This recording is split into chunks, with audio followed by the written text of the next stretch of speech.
beloved Boss Mike Cervera. Punta na natin yung pagpapaawa ni Alan Peter Cayetano. Pasok. Ang responsibilidad ni Senator Alan Peter Cayetano kay Senator Win Gatchalian. Kita nyo mga kababayan ko? Bakit ka makikiusap? Alan Peter Cayetano na makikihati ka ng responsibilidad. Kailan pa nangyari mga kababayan nahati ang responsibilidad sa Senado? Isa lang ang susundin. Isa lang ang masusunod. Hindi po pwede na dalawa kayo na masusunod. Lalo mong ginugulo eh. Mahirap ang maraming boss. Alam nyo yan, di ba? Tayo mga namamasukan tayo. Tayo mga empleyado tayo ng malalaking kumpanya. Pero mga kababayan, mahirap pagka dalawa ang alin, mga kababayan. Jason Permin. Mahirap kapag dalawa yung boss na sinusunod mo. Yung isa sasabihin ganito. Yung isa sasabihin ganito. Diba?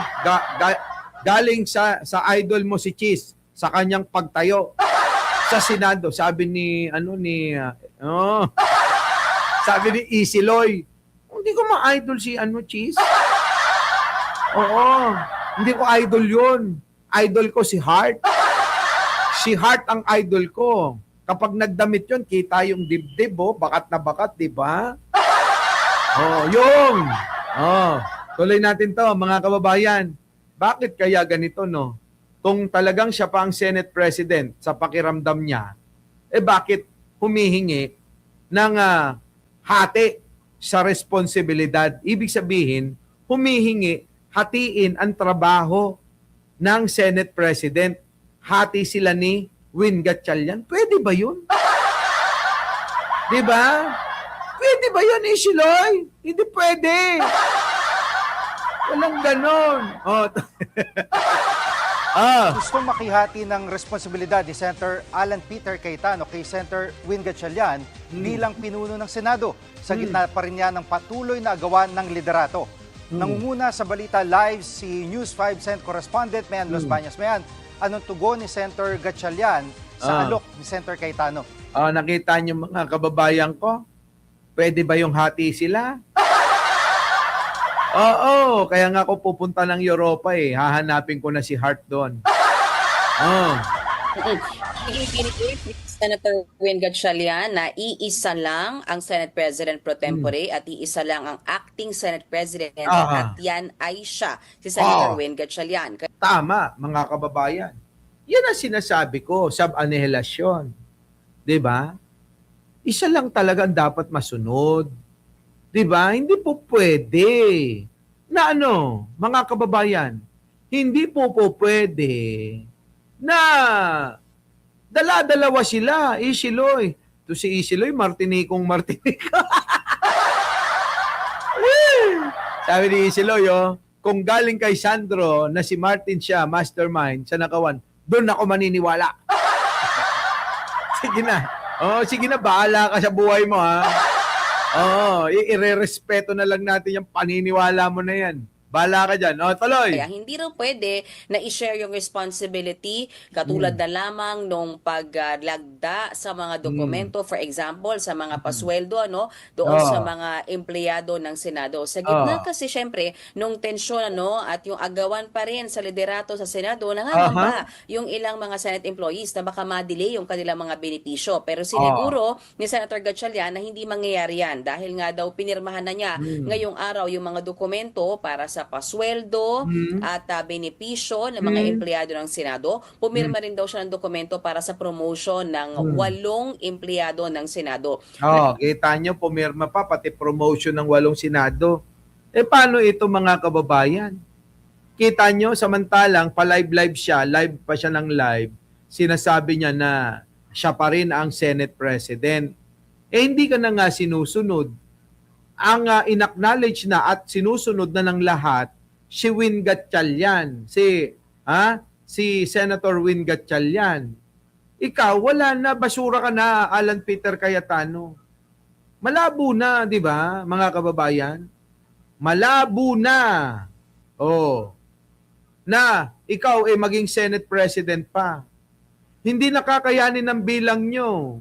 Akala mo lang kakayanin nyo eh. O tignan mo, nasa na yung mga DDS? Sabi ng mga DDS, yari na kayo. Absuelto na si Sara. Ha? Wala na kayong magagawa. Mas marami na. At si Alan Peter Cayetano na ang siyang magiging Senate President. O sabi nila yun nung naging Senate President nga. O di ba? Mabuhay Chis Escudero. Mabuhay Alan Peter Cayetano. Mabuhay Marcoleta. Gumaganon pa sila, di ba? Mga kababayan. O ano kayo ngayon? Di wala na. O ngayon nagpipilit na lang kayo. At eto pa ngayon mga kababayan. Nanganganib ho ngayon na lumipat na nga yung iba. O kapag kayan, mga nagkasama-sama na. Nagsipasukan na lahat, mga kababayan. Aba, dyan na magkakabutuhan. Pag nagbutuhan, kung sino ang mas marami, naku, yari na mga kababayan. Yari na si Sara Duterte. Dyan na natin makikita, pag nakuha yung numero na 16, malamang yung mga matitira, baka ultimo si Cayetano, bumoto na i-impeach si Sara Duterte. Bumoto na i-convict si Sara Duterte. Di ba mga kababayan? Ay nako, hindi malayong mangyari yan. Dahil barimbot na nga ho, ito hong mga 18 kargador. Di ba mga kababayan? Tignan nyo, panoorin nyo ito. Ay, hindi po sinabi na si Senator Mark mismo. Pero ang nakita nila, bumaba sila, nagbaba ng maleta at naipasok yata sa gate, no? Yung address na yon. Kita nyo?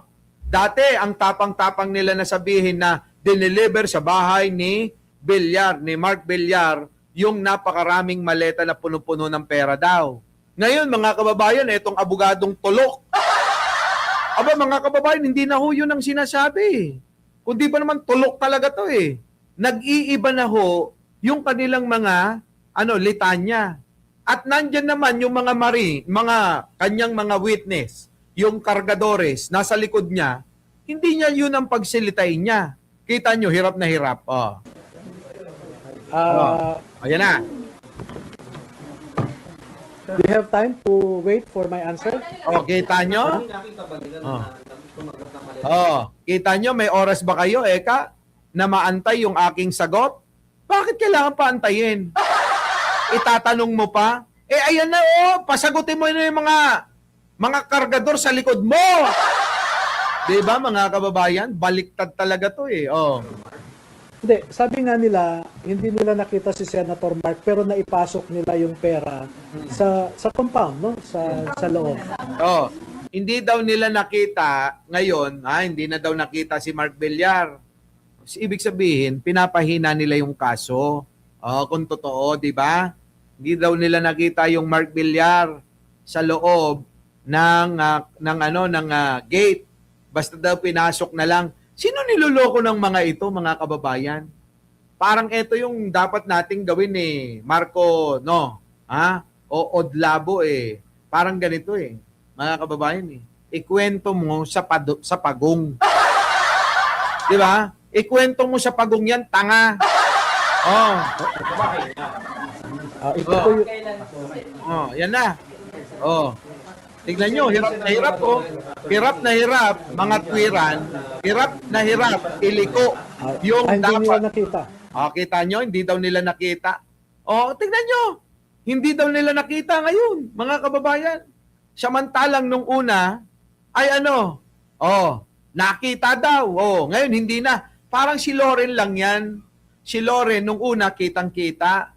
Iba-iba na yung litanya, di ba? So ngayon, mga kababayan, kalokohan na nga lang ito. Niloloko na lang yung mga tao. Yan.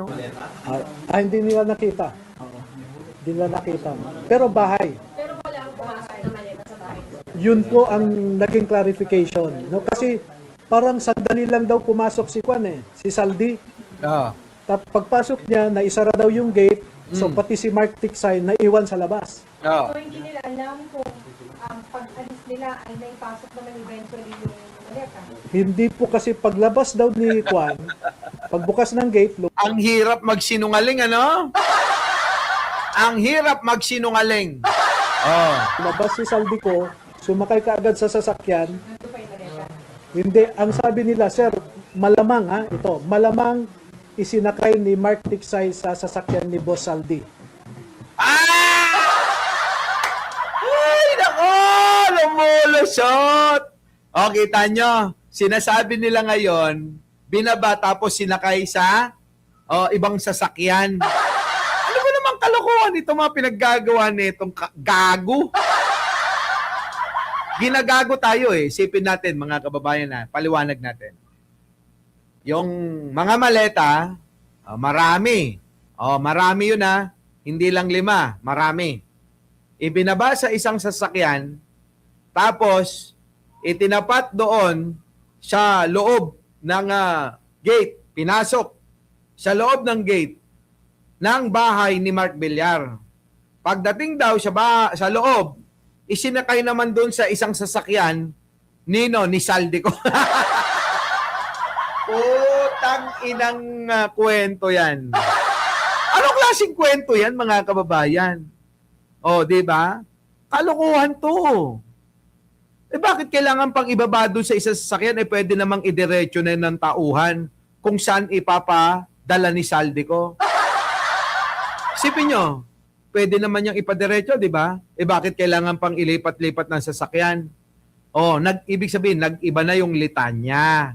Kasi nga, si Mark Villar at siyempre pagka bumaliktad si Mark, babaliktad din yung Camille, di ba? Tingnan nyo, nililigtas nila eh. Parang yung pagliligtas na nila kay Lauren Legarda. Wala nang pagkakaiba. Lauren Legarda, niligtas nila. Mark Villar, liligtas din nila. Babaguhin na yung kwento nila. Kaya nga mga kababayan, itong mga ito, mga sinungaling to, ganitong itsura. Then pumunta na sila sa next destination. Kita nyo mga kababayan, no? Buhol-buhol.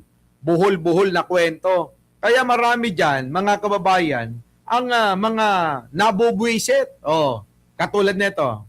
Ng apidabit ng 18. Kita nyo? Yan, Pakinggan nyo, isang malaking katarantaduhan yan. Excuse me for the word, Pero that's what it is. 18 sila na nagdeklara sa isang dokumento. Oo nga. Nakala mo ba, araw-araw, minuto na ginawa ng Diyos ay magkakasama sila. Hindi Tama. naman ganun ang nangyari. Diba? Even on the face of the affidavit, makita mo magkakahiwalay sila eh. Correct. So, I think, so far, hindi naman sa ako yung nagpapander, pero itong si Boying Remulla, maganda naman ang ginagawa eh. Nakita mo yon, ha? Easy Loy! Easy ka lang. Narinig mo si Attorney Bautista? Maganda daw ang ginagawa ni Manong Boying ko. Si Manong Boying ko, maganda ginagawa. Kita mo yan, Easy Loy, ha? Nandiyan ka pa ba? Tingnan mo, pakinggan mo, ha? Na si Manong Boying ngayon ang malupit. Maganda naman ang ginagawa eh. Kung diba? maganda gagawin, sumaludo tayo. Yun! Kung masama gagawin, patikusin natin. Correct. Hanggang bumagsak. Pero, tama yung direksyon ng ombudsman. Ipatawag niya yung 18 na yan. At i-require niya na mag-execute ng affidavit isa-isa. Isa-isa. Kaya kitang-kita mo peke itong blue ribbon ni Marcoleta na to eh. Kasi yung blue ribbon niya, binigyan lang niya ng platform, yung 18 at saka si Attorney Baligod, para manira ng manira. Correct! Putang ina! Narinig mo yon, Marcoleta? Hayop ka? Narinig mo? Binigyan mo ng platform ang 18 kargador kasama si Balico, si Balikod, di ba? Mga kababayan, para manira lang ng manira sa mga kalaban nyo sa politika na papabor sa inyo, papabor sa kampo ng mga Duterte. Di ba mga kababayan?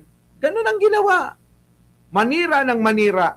Binigyan ng platform ni Marcoleta Ganyan ang gagawin niya. Sige, siraan mo sila. Akong bahala. Siraan mo. Siraan mo. Idamay mo si BBM. Sama mo. Di ba mga kababayan?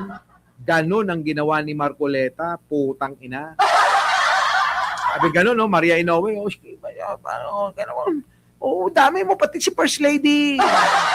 Damay mo pati si Sandro. Damay mo pati yung bodyguard. Putang inang yan. Wala talaga. 'Di ba? Mga kababayan ko, pagod na ako. So paano? Kita na lang tayo mamaya. Mga alauna. Siyempre, alauna ulit tayo mag-uumpisa. Muli mga kababayan, maraming salamat sa inyong pagsama. Ano? Ako po muli ang inyong lingkod. Wala nang iba, Mike Cervera po. Laging nagsasabing, mahalin natin ang ating kapwa. Pagdasal po natin lagi ang ating bansa. Maraming salamat po. Our beloved Boss Mike.